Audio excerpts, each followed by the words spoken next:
Welcome back to the shop, guys. Today is a Saturday afternoon and I'm down here to kind of do some oddball stuff. Really in there. And one of them is this random little thing that Austin was kind enough to take his time to run down to North Carolina and pick up for me. This is a 1953 Buick 322 pushrod V8. First year of the Buick nailhead. And we're going to pull this one apart. We'll show you what's going on with it. Let me get this undercover cover up and out of the way. It's kind of broken, so I've got it kind of rigged. Gotta pick it up. So the support strut's busted. Maybe I'll fix that. Maybe I won't. I don't know. I don't know how much longer I'm actually going to have this car. I originally bought this truck to fix up and then use the running, basically the frame, the running gear, for a body swap, but that hasn't happened, and I have another project that I'm getting ready to do for myself, so that idea is going to be sidelined for a while I work on some of my own other stuff that I already have, because I don't need another project. I already have enough projects. If I remember right, they're like 180 horsepower, which isn't bad for, you know, with a 322 cubic inch mill. But this guy gave me like a full package cheat code for putting this into a early Ford. So I have a 1941 Super Deluxe. Sad little guy, has been sitting here neglected for quite some time, but that engine ultimately will be going into that car. And the fellow I bought this package from gave me the bell housing, the flywheel, the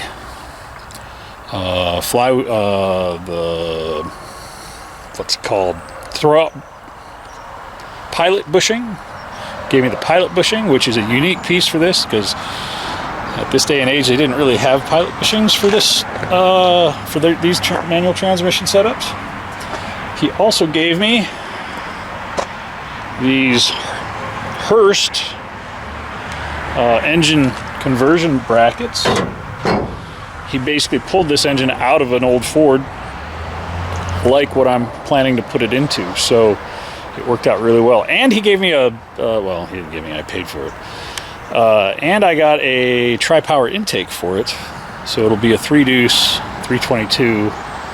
The bell housing he sold me with this package adapts to a GM transmission, so like a Saginaw 4-speed, and I just happen to have one of those in my C10 that's getting ready to be pulled for a T5. So lots of little personal projects getting ready to move forward. I'm gonna go ahead and tear this one down because it was sold to me under the understanding that it probably has a burnt exhaust valve on number 7.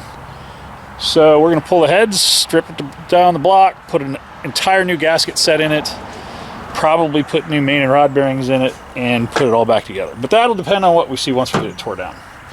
So let's get this thing tore down. I'm literally gonna just do it right here in the back of the pickup truck, because why not? And then I'll just put the engine block onto an engine stand. Ooh, flywheel bolts. Nice. He even gave me the hardware. This is the flywheel he gave me with it. And I'm going to go ahead and send this out and have it resurfaced. That way we have a nice clean surface for our new clutch when we put our GM transmission behind that engine. I know the flywheel's not torqued. It's not on the car. Oh. Well, the machinist will get that off. Alright, so I want to do a quick mark here on my distributor for when I go back together.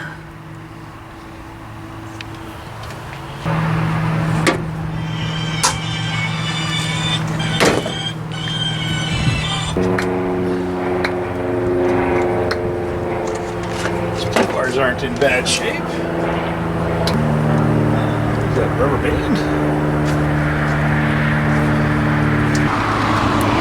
It's actually exactly what it is. It's surgical tube. Poor man zip tie. Alright, that works.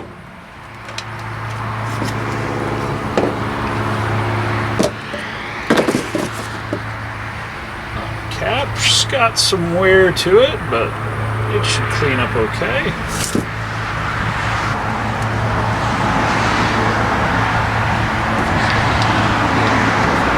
Mix both.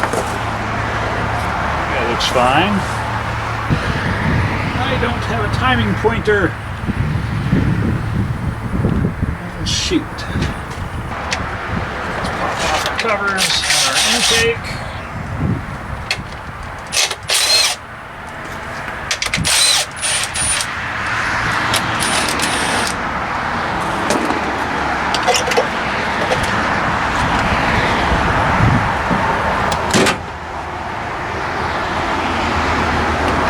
Reusable rubbers, that's good. That one's cork. So we've got some corrosion, but not too bad. These Buick nail heads don't have any water running through the intake, which makes them kind of nice.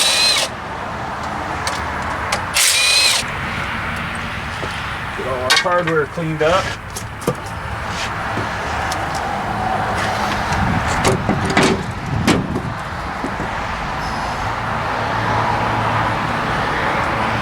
It's pretty good.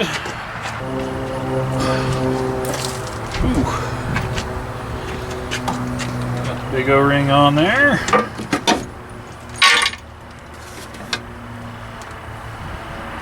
Still has a new thermostat in it, that's a bonus.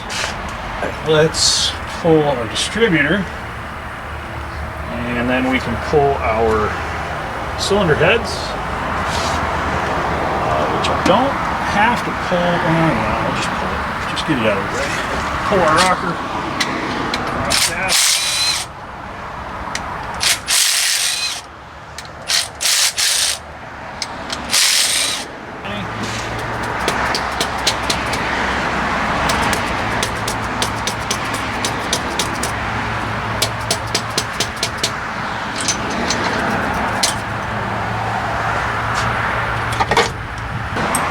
Push rods look like dog bones.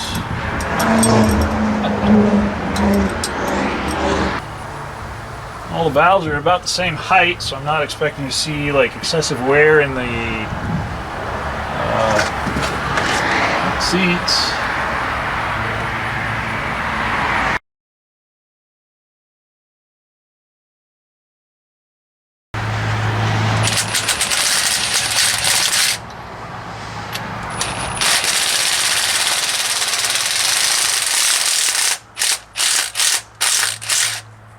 That's not what I was looking for.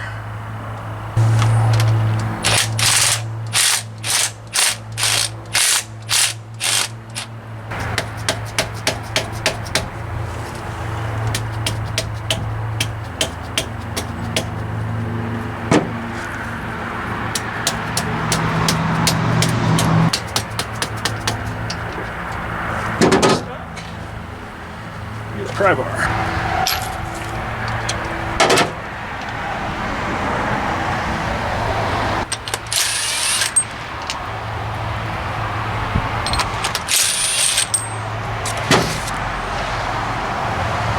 Spark plugs are basically brand new. That one's running fatter than the rest. Then that would be number 7 if I remember right. Which doesn't really make sense, but whatever. We'll figure that out when we get there. Those plugs are like brand new. They don't have any wear on them, so we'll clean those up and reuse them. This is probably going to spill coolant all over my truck, but we're going to do it anyway.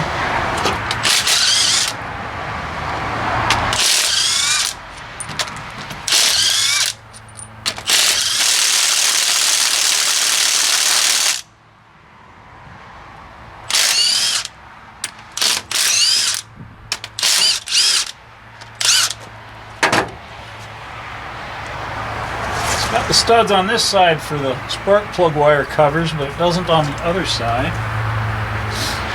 So some all thread could do that, but these are a fine thread. This engine didn't come with exhaust manifolds or spark plug wire covers, so I'm going to have to find some of those.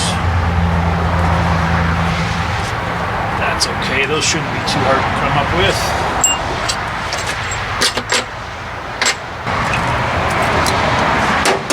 Came right off.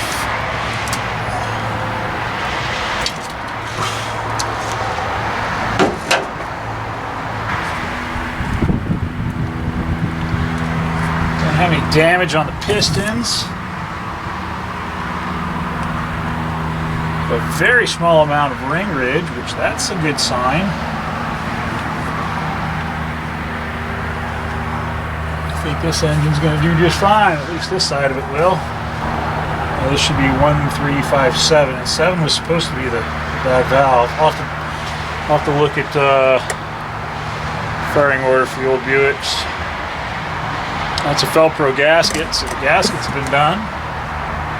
It'll be interesting to get the crank bearings out, because that'll tell us if they're standard, if they're like original standard, or if they're just standard, which means it will have been freshened up. But I like what I'm seeing so far. Let's get the other cylinder head off.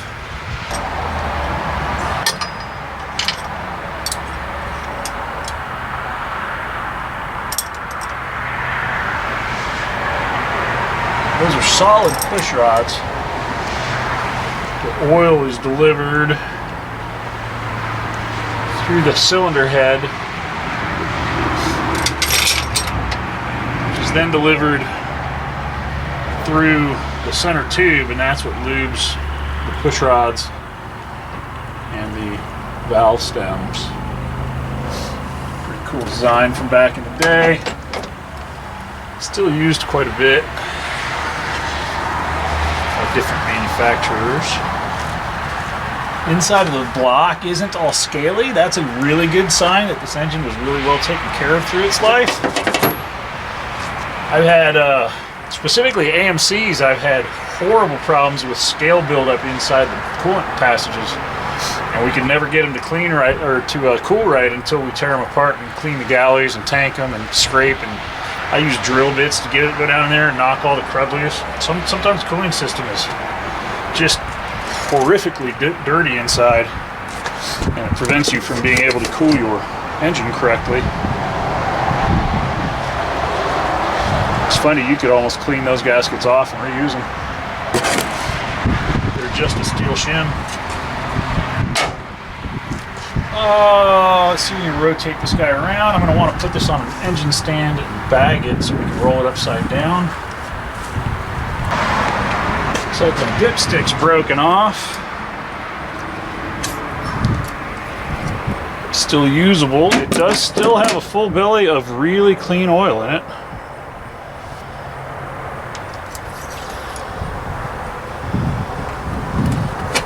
So we have clean oil. That's a good sign.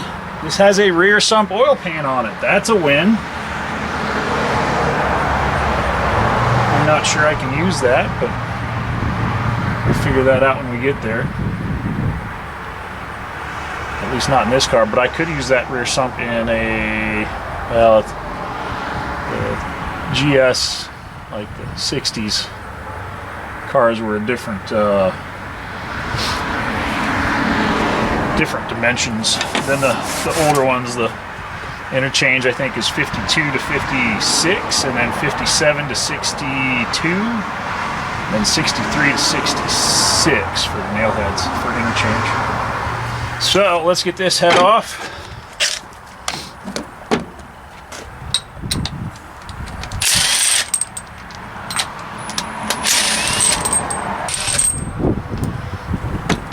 Ooh, that one's wet. That one's really wet. We'll see in just a minute. So the story behind this engine is the old fella I purchased it from down in North Carolina. He had it in a, I think, a late 40s Ford, or we pulled it out of a late 40s Ford, and it was running fine, but it had a dead cylinder. Oh, that one's broke. Dang it. I'm gonna have to remove that stud spot so we can put the tins back on it. I like the way they look with all the spark plug wires hidden behind the tins. It's just part of the Buick nailhead that makes it unique. But Austin actually made the run down to pick up this engine. If you want to see that trip, that's on his channel, Automotive Adventures with Austin.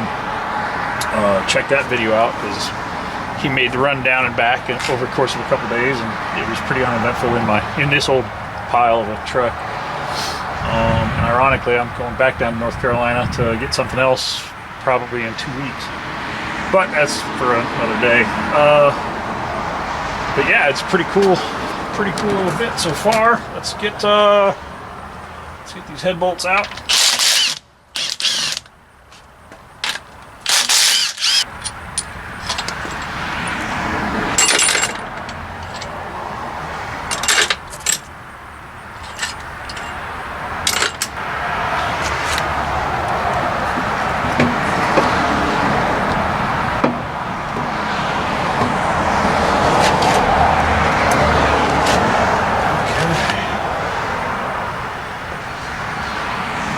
Oh, had something go through it, broke a piston.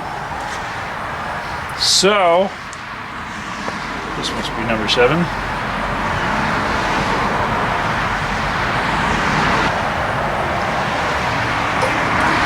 that changes the program a little bit.